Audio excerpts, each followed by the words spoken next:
Ассаламу алейкум рахматуллахи баракату. Қалайсыңдар бауырлар? Бізде қазір осы жерде Honda Odysseyдің пешкісінің жалюзисі шашылып кетті. Яғни былайнан істеген кезде мына ішкісі бүйтіп мынау сияқты мына жағы шашылып қалды, көріп отқандай. Соны біздер қалай ремонт жасауға болады, соны көрсететін боламыз иншаллах. Мына жердегі жақсы жасап тұр, мына жердегі шашылып кетті. Яғни бізде жалпы міне дайындап қойдық. Осындай астында осы жерде мынандай өзінің кішкентай шығып тұратын осындай пластмастары болады. Солар қатты былай салмақ берген кезде сынып кетеді. Содан кейін ол шашылып, яғни уже келмей қалады. Сол себепті біздер енді мынандай жолын таптық. Осындай сымды зажигалкамен қыздырамыз да осылай кішкене тығыңқырап жібереміз ішіне қарай.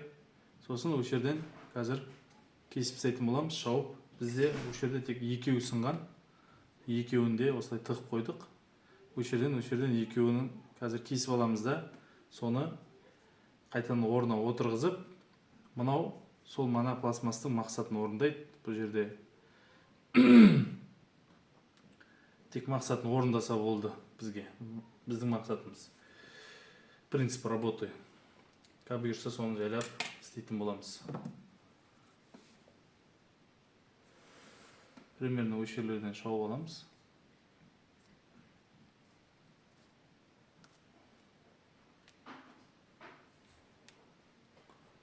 Осындай басы осындай шабатын болмаса, плоскоспен бүйтіп сындырам деп, мына жерді босатып аламыз. Сол үшін плоскоспен болмайды. Мынандай басы сразу шабатыммен істеген абзал болады. Жалпы өзімнің көлігім тек бір пайда болсын деп түсіріп атым.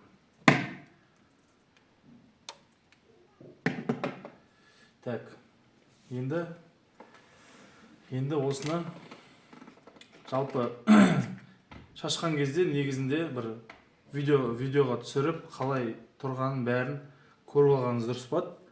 Егер де екеуін сразу шешетін болсаңдар, ал егер де екеу емес біреу болса, онда мынаған қарап арқайын сала беруге болады. Яғни мынаған шеше беруге болады, мынақа қарап. Қана алып тастайық. Мынаны жаңадан салған болатынбыз. Осылай пешкінің шаң кірмеу үшін, осылай герметичный болу үшін. Так, енді бұйырса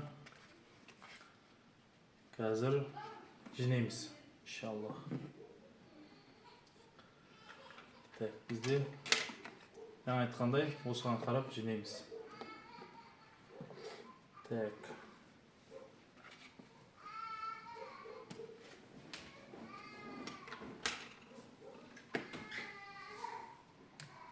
Мынау былай тұрады. Мынау астында екеуі тұрады. Жалпы қарап аламыз. Осылай бәрі бірдей болса.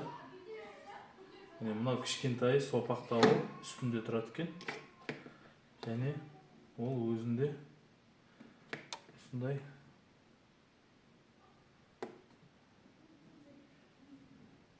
мына жағында кіріп тұратын жері болады. Осылай. Қалғандары осыған, бір жағы осыған кіреді, бір жағы анау пластмассқа кіретін болады. Иншаллах. Ойна. Салған кезде осыларға сынып кететін кішкентай болып. Сол себепті бұған қатты салмақ салмай аккуратно осылай жинаймыз да. Бізде мынау екінші жағы.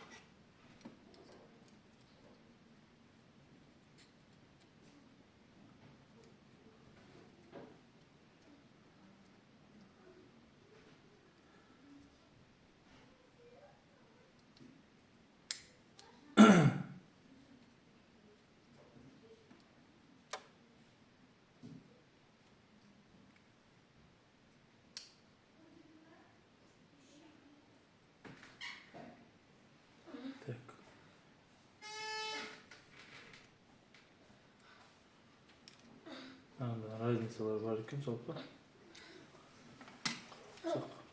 Кішкентай болса да разницасы бар екен. Соға кішкене үстіңгі жағында тұрады.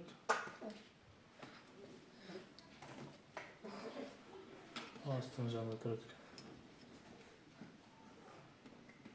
Ешқандай дайындалмастан сразу осылай істеп жатырмын, сол себепті кішкене қопырап қалып отырмын. Кішкентай жағы осылай киіледі екен.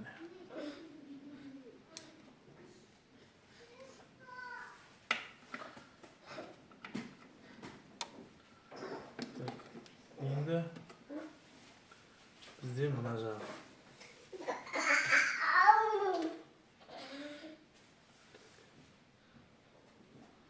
Манағы айтқандай, бұл өзінің мақсатын орындап тұру үшін ғана. Так, осылай отырады, міне. Бұларды мына жаққа отырғызып алуымыз керекпіз. Оны міне артынан қараймыз. Так, бізде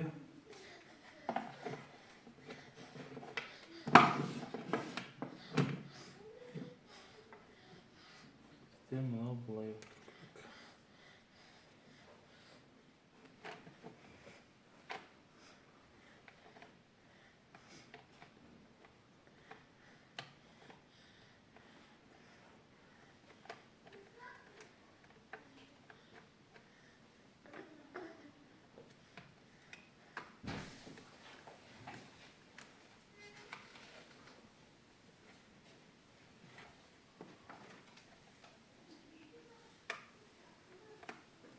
Орындары бар жалпы.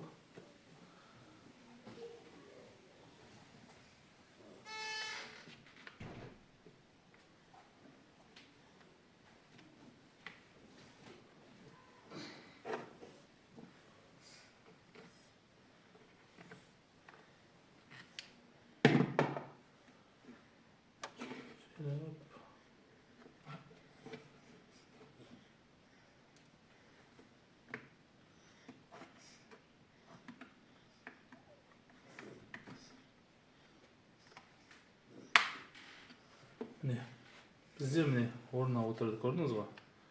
Енді мына әдемі жасады. Міне, мына жердегі екі темір шығып тұрған.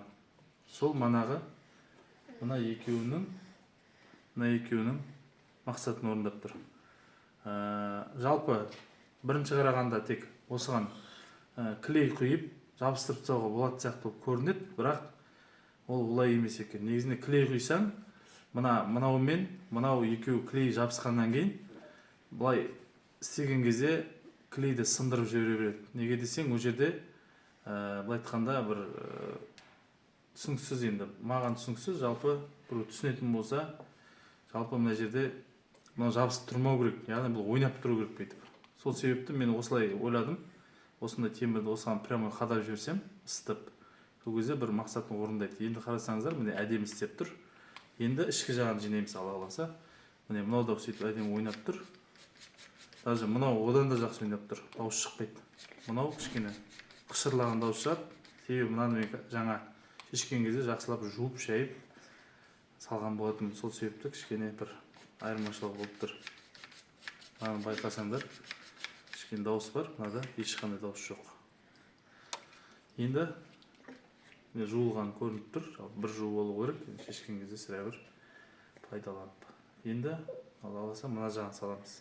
Шайлап. Мына жағы да ондай қатты қиын емес. Жалпы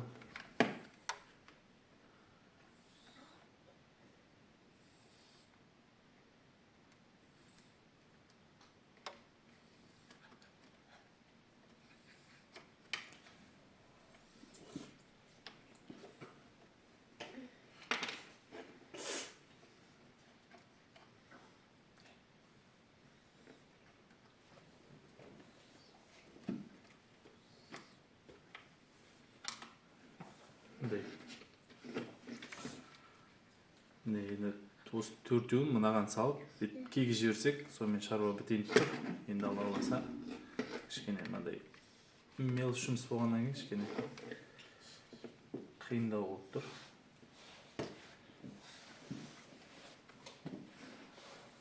Бірақ істеуге болады екен. Так, бізде мынау былайынан тұрады екен ғой.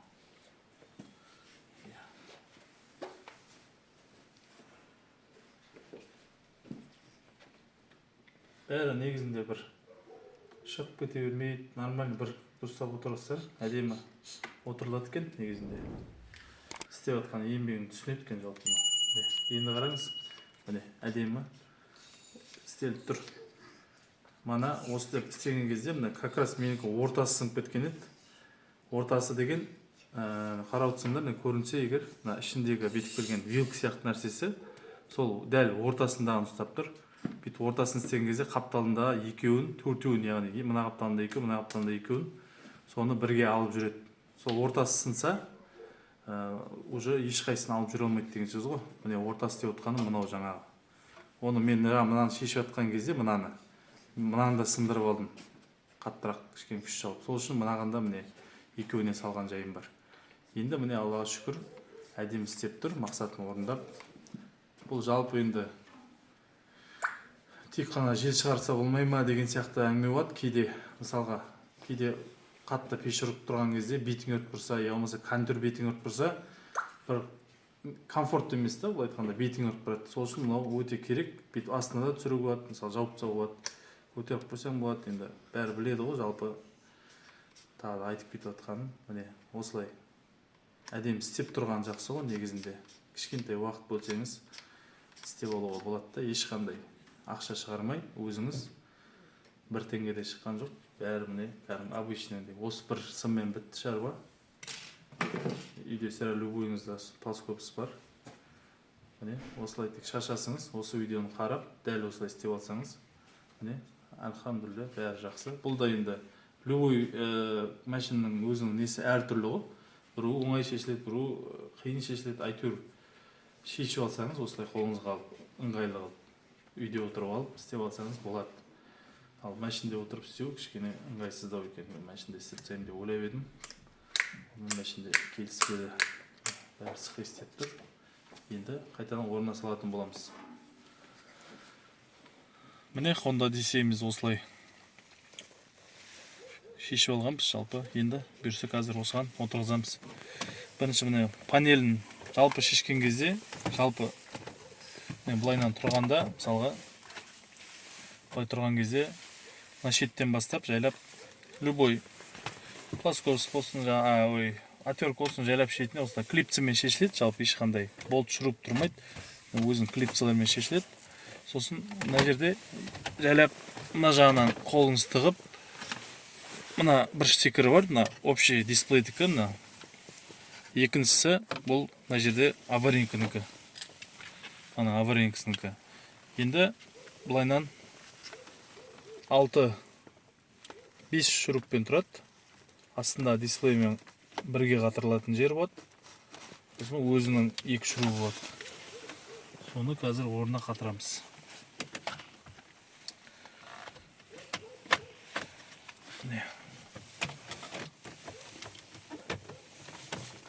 Қатты тарта беруге болады.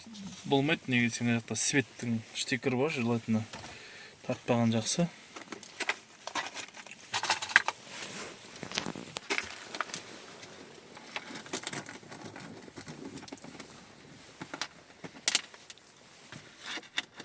Мына жерде үлкен шуруптар, олар астыңғы дисплеймен бірге тұратын шуруптары.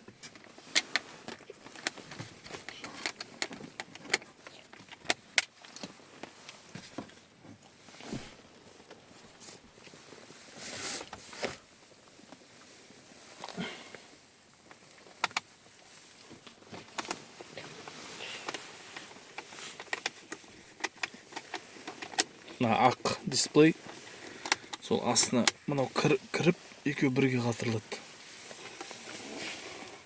Оның үш жерінде шуруп болады, енді көрінеді жалпы, маған ыңғайсыз болып тұр, ар жағынан көрінеді жалпы, ақайын. Ал мына қара Мына жерінде қателесіп кеттім, жалпы 4-еу болады екен.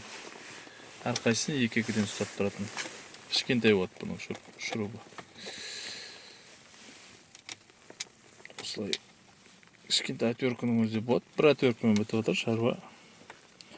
Басқа инструмент керек емес. Манағы айтқан, мына резинкілерін де ауыстырып жібердік енді брат ала. Өзінікі шаң басқан екен, езілген екен. Қазір мына кішкене қалыңдау болып тұр. Жалпы резинка деген нәрсе өзі отырады, басылады деп ойлаймын қазір. Іштерін жақсылап тұрып пайдаланып сүртіп алдық.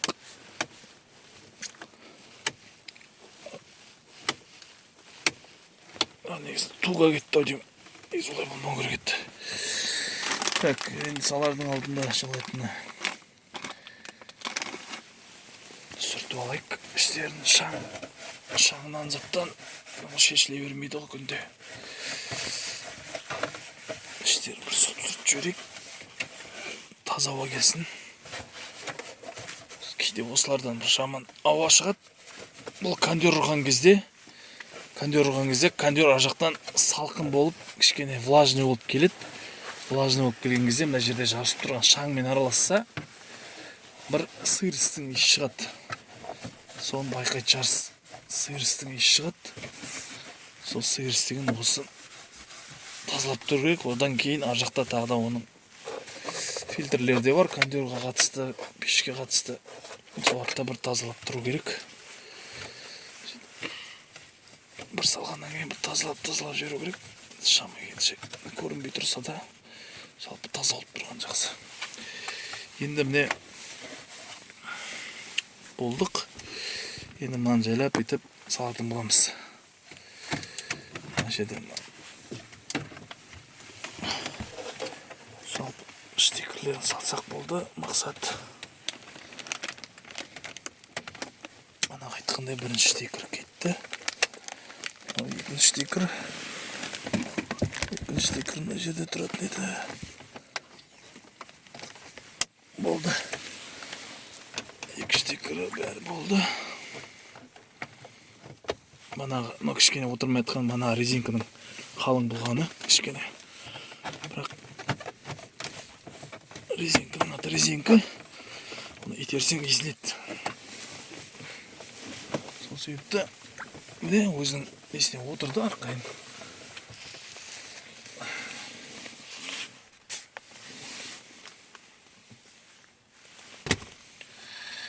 Так, ендігі мәселе енді тексереміз.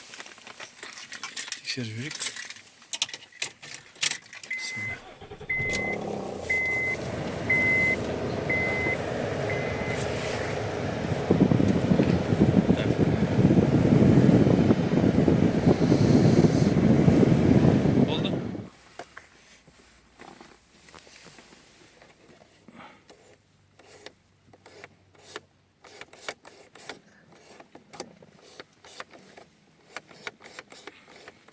Oldu, нормально. Ол сияқты.